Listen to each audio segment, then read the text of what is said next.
भक्ति धारा सबका कल्याण हो।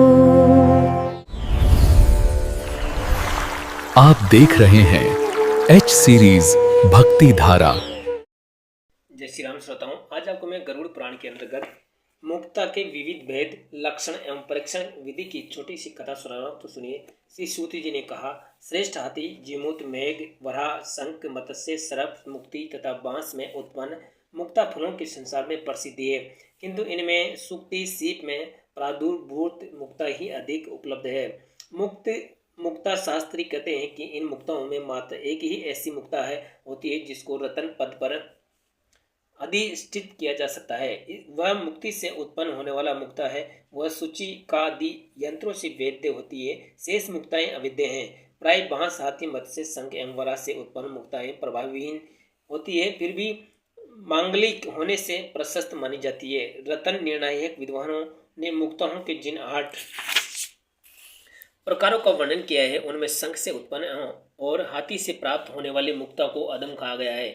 शंख से उत्पन्न मुक्ता अपने मूल कारण के मध्य भाग में अवस्थित वर्ण के समान वर्ण वाली तथा परिमाण में बृहलोल फल के सदृश होती है। जो मुक्ता हाथी के कुम्मल स्थल से निकलती है, वह पीत वर्ण वाली होती है एवं प्रभावहीन होती है। जो शंख दो मुक्ताएं हैं, वे शंखधनुष के तुल्य वर्ण को प्राप्त पीत शंख के श्रेष्ठ गोत्र में ही उत्पन्न होती है। जो गज मुक्ताएं हैं, उनका भी जन्म विशुद्ध वंश वाले मदमक्त गज राजाओं में होता है। उन्हें मौक्तिक अथा गज मुक्ता नाम से अभिहित किया गया है। इनमें से प्राप्त मुक्ता पूर्णतः पुत्य वर्ण से युक्त एवं प्रभावहीन होती है। मत्स्य से उत्पन्न मुक्ता पाटीन मत्स्य के पीठ के समान वर्ण वाली अत्यंत सुंदर एवं वृत्ताकार, लघु एवं अत्यधिक सूक्ष्म होती है। वह जलचर प्राणियों के मुखों में प्राप्त होती है। उनमें भी जो मत्स्य एवं समुद्र की जल राशि में विचरण करते हैं, वे इसके जनक होते हैं। वराह के दांत से उत्पन्न मुक्ता उसके ही दंताकुर के सदस्य वर्ण वाली होती है, किंतु ऐसी मुक्ता प्रदान करने वाली विशिष्ट वराह राज कहीं किसी विशेष भू प्रदेश में ही पाए जाते हैं। बांस के पर्वों से उत्पन्न मुक्ताएं वर्षोपल ओले के समान समुज्ज्वल वर्ण की सुंदर शोभा से सुशोभित रहती है। ऐसी मुक्ताओं के जनक बांसों के वंश दीवजनों के लिए उपयोग एवं विशेष स्थान से अंकुरित होते हैं। वे सार्वजनिक स्थानों पर नहीं पाए जाते। सर्व मुक्ता मत्स्य मुक्ता के सदृश विशुद्ध एवं वर्ताकार होती है। स्थान विशेष के कारण उसकी अत्यंत उज्ज्वल शोभा होती है। इसकी कांति साण पर चढ़ाई गई तलवार की धार के समान अत्यंत स्वच्छ होती है।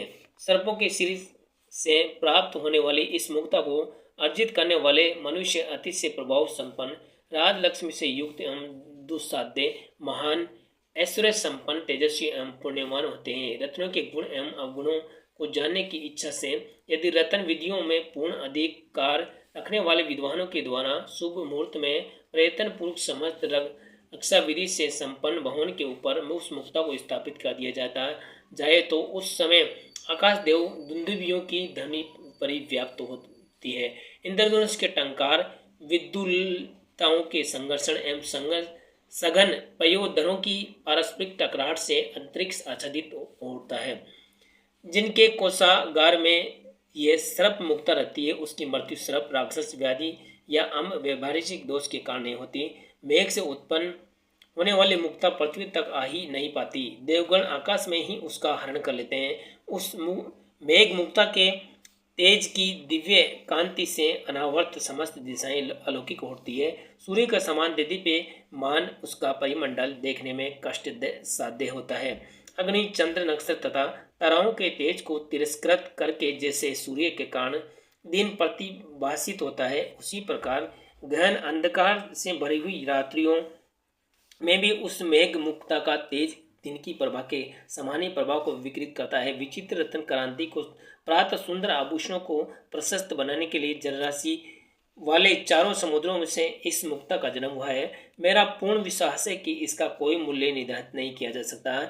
जिसके पास रहती है वो राजा होता है। उसको उसके राज्य की संपूर्ण भूमि सोने से परिपूर्ण होती है। कदाचित शुभ एवं महान कर्म विपाक से कोई दरिद्र भी इस मेघ मुक्ता को प्राप्त कर लेता है। उस मुक्ति व्यक्ति के पास जब तक ये रहती है, तब तक वह शत्रुओं से रहित संपूर्ण पृथ्वी का उपयोग करता है। वह मेघमणि मात्र राजा के लिए प्रद है। ऐसा नहीं है कि अपितु प्रजाओं के भाग्य से भी इसका जन्म होता है। यह अपनी चारों ओर शस्त्र योजना पर्यंत क्षेत्र में अन्य त्रुटों को आने नहीं देती। दैत्यराज बलासुर के मुख से विस्तीर्ण हुई दंत पंक्ति आकाश में फैली हुई है, नक्षत्र माला के समान प्रतीत होती थी। विचित्र वनों में भी अपना विशुद्ध स्थान रखने वाले वह दंतावली आकाश से उस समुद्र की जलराशि में गिरी जो पूर्णिमा के चंद्र की समस्त पोषण कलाओं से विस्तृत करने से समस्त महागुण संपन्न मणिरत्न का निधान है। समुद्र के जल में उसी सूक्ति में स्थान प्राप्त हुआ है, अतः वह सामुद्रिक मुक्ता का प्राचीन बीज बन गया है, जिससे अन्य मुक्ताओं को उद्भव हुआ। समुद्र के जिस जल प्रदेश में सुंदर रतन मुक्ता मणि के बीज गिरे, उसी प्रदेश में बीज फैलकर मुक्तियों सुक्तियों से स्थित होने के कारण मुक्ता मणि मोती हो गए। अतः सिंह, परलोक, सौराष्ट्र, ताम्रवन, पारसव, कुबेर, पांडे, हटक, हेमक ये मुक्ताओं के खजाने हैं। वर्धन, पारिसिक, पाताल, लोकांतर तथा सिंगलादि की सुक्ति मुक्ति प्रमाण स्थान गुण एवं कांति की दृष्टि से अन्य क्षेत्रों में प्राप्त होने वाली मुक्ताओं की तुलना में अत्यधिक हीन वर्ण की ही नहीं होती। अतः विद्वान व्यक्ति को उनके मूल उत्पत्ति स्थान को लेकर चिंतन नहीं करना चाहिए, बल्कि उनके रूप एवं प्रमाण पर ही विशेष ध्यान देने की आवश्यकता होती है। इसी प्रकार से मुक्ता संबंधित गुण अवगुण की कोई अव्यवस्था उपलब्ध नहीं है, सर्वत्र इस सब प्रकार की आकृतियों में पाई जाती है। सुक्ति से उत्पन्न मुक्त फल का मूल्य 1300 समुद्र होता है। अद्वैत तल एवं भार वाली मुक्ता का मूल्य उक्त मूल्य की अपेक्षा 2/5 भाग कम होता है। जिस मुक्ता का भार 3 मसा अधिक हो उसका मूल्य 2000 मुद्रा कहा गया है। 2.5 मासा परिमाण वाली मुक्ता मूल्य 1300 मुद्रा होती है। जो मुक्ता 2 मासा परिमाण की होती है उसका मूल्य 800 मुद्रा है। जिसका परिमाण आधा मासा है उसका मूल्य 320 मुद्रा है। जो मुक्ता बार में 6 गुना गुंजा के बराबर है, पंडितों ने उसका मूल्य 200 मुद्राएं स्वीकार किया गया है। जिसका परिमाण 3 गुंजा है वह 100 मुद्रा की होती है।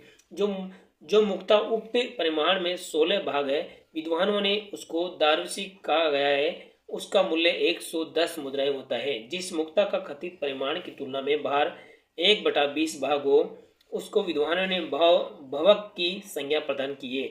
यदि वह मुक्ता गुणहीन न हो तो उसका मूल्य 97 मुद्रा होता है। जो मुक्ता उक्त स्वाभाविक परिमाण में 1/30 भाग की होती है उसको सिक्के कहा जाता है, उसका मूल्य 40 मुद्रा होती है। जिसका परिमाण कहे गए परिमाण की अपेक्षा 1/40वां अंश हो तो उसका मूल्य 30 मुद्रा है। जो मुक्ता 1/50वां अंश हो परिमित हो उसे सोम कहा जाता है, इसका मूल्य 20 मुद्रा है। जो मुद्रा 1/60 अंश के बराबर होती है उसको निकर शीश कहा जाता है, वह 14 मुद्रा की होती है।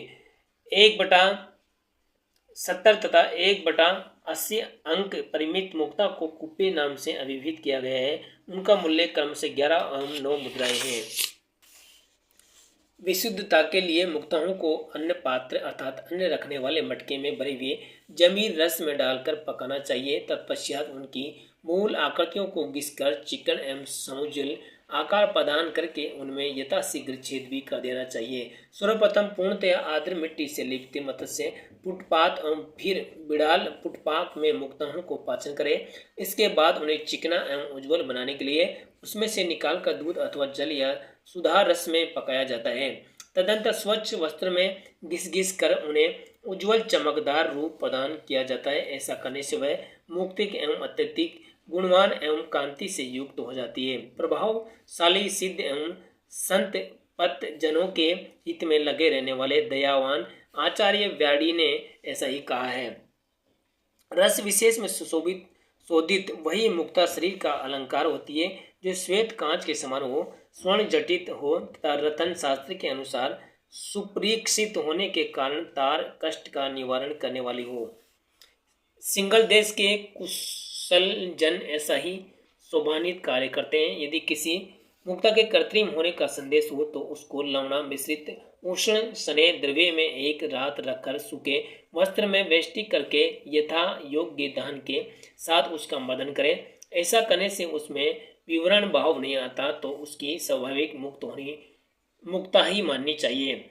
यथोक्त प्रमाण वाली गुरु छेद स्नग्ध स्वच्छा निर्मल तथा तेज संपन्न सुंदर एवं वर्ताकार मुक्ता गुण संपन्न मानी गई है।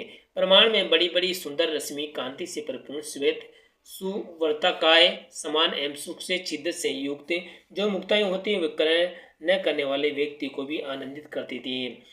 अतः ऐसी मुक्ता को प्रशस्त मानना चाहिए। इस प्रकार स्पष्ट है कि रतन शास्त्री परीक्षा विधि के अनुसार जिस मुक्ता में सभी गुणों का उदय हो गया है, यदि वह मुक्ता किसी पुरुष को योग्य सहयोग प्राप्त कर लेती है तो वह अपने स्वामी के किसी भी प्रकार के एक ही अन्य अर्थों उत्पादक दोष के संपर्क में नहीं आने देती। श्रोताओं, ये छोटी सी कथा, गरुड़ पुराण की छोटी सी कथा आपको कैसी लगी कृपया कमेंट करके जरूर बताएं और ऐसी ही कथा सुनने के लिए हमारे चैनल एच सीरीज भक्ति धारा को सब्सक्राइब करें। एच सीरीज भक्ति धारा को सब्सक्राइब करें।